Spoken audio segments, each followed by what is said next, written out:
health insurance, nothing will change. Things are already changing for the American people.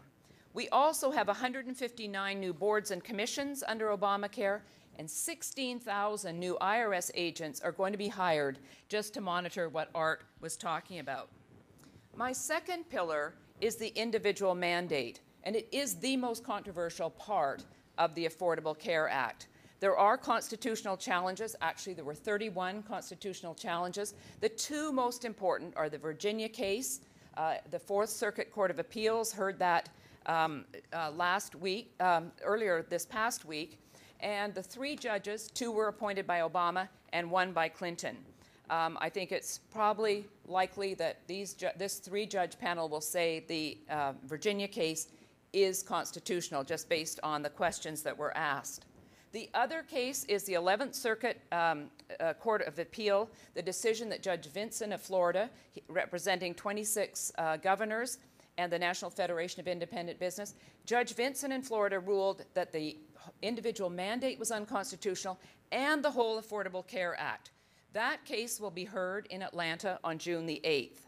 So the whole issue is over the question of, does the federal government have the power to force us to buy a product in the private market, and if not, to charge us a tax or a penalty?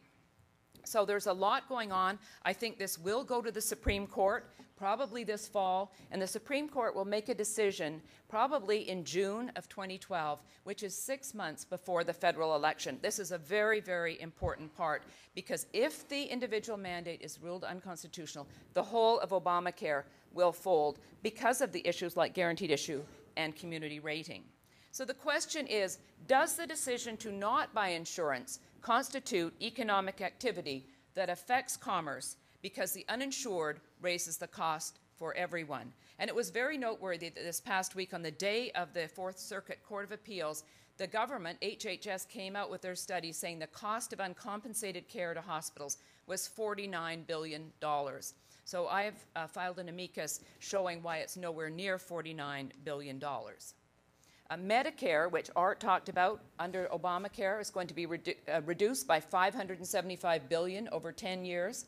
So all of those seniors who love AARP and think they're getting a great deal under the Affordable Care Act, people are now realizing cutting Medicare by $575 billion over 10 years so that the government can add 18 million people to Medicaid, because that's going to be about $525 billion. Our seniors are going to have ration care.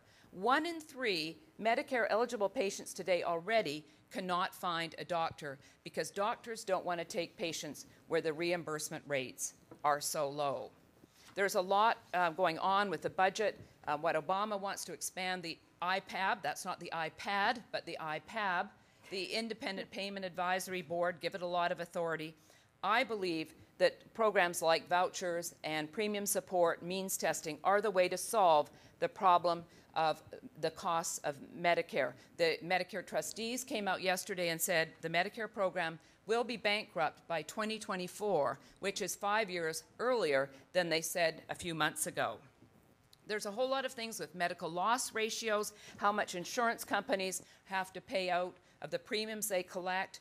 The administrative costs are about 15% for insurance companies. One of the new study shows that insurance agents, since the beginning of this year, because of the MLRs, their commissions are already down by about 25%, and 75% of people have said this is the case.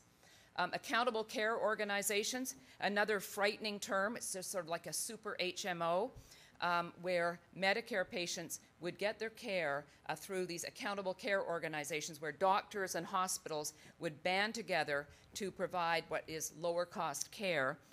We just saw earlier this week, too, that the American Medical Group Association said 93% of their private practicing physicians will not sign on to accountable care organizations. Mayo and the Dartmouth health system also came out last week. Accountable care organizations are not going to bend the cost curve down. They're going to ration care for everyone. So I believe that ultimately, if the Affordable Care Act is not repealed and replaced, we are going to be on a path to a single-payer Medicare for All system. Last week, Bernie Sanders from Vermont and Jim McDermott from Washington State introduced a single-payer bill. The Vermont legislature has passed a single-payer bill, and Governor Shumlin says he's going to sign it into law. So in many cases, we are on the path to single-payer. I think that there's no public option in the Affordable Care Act, but we will get one. Private insurers will be crowded out, and we will all be left in this kind of a system. There is a number of other things going on with repeal, replace. I don't have a lot of time, but there are defunding issues, and Michelle Bachmann and Steve King have, written to the leadership of the Republican Party saying, we need to defund the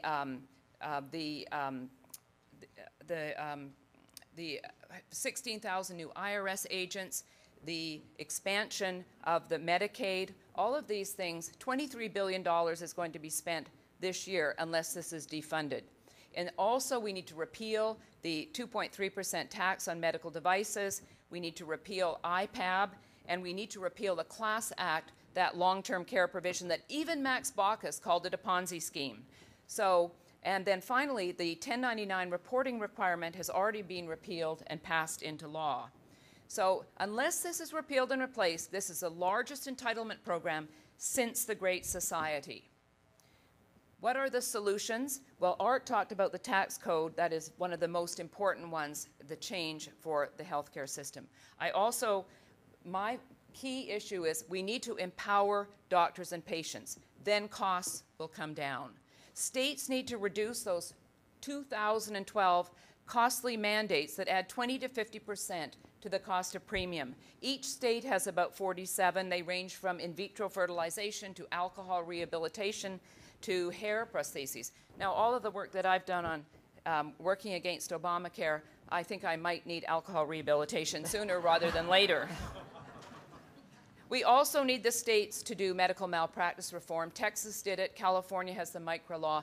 Docs go into these states, and the cost of health care comes down. The president said over and over again, doctors do practice defensive medicine because they want to line their pockets with money. Doctors practice defensive medicine because they're afraid of being sued.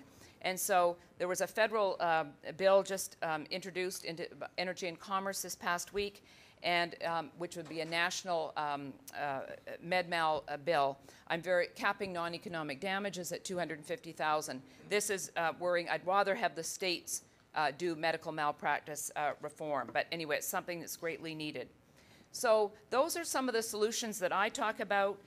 The question I ask is, who do you want to be in charge of your health care? An HMO bureaucrat, a government bureaucrat, or do you yourself want to be in charge of your health care?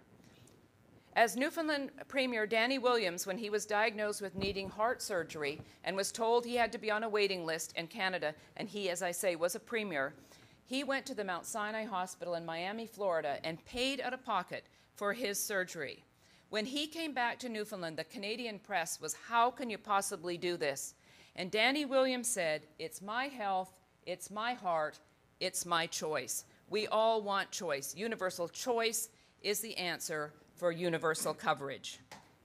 Taxes are going to be up unless this is repealed. Care is going to be rationed. Deficits will be up. We are on the road to serfdom, and we need an off-ramp.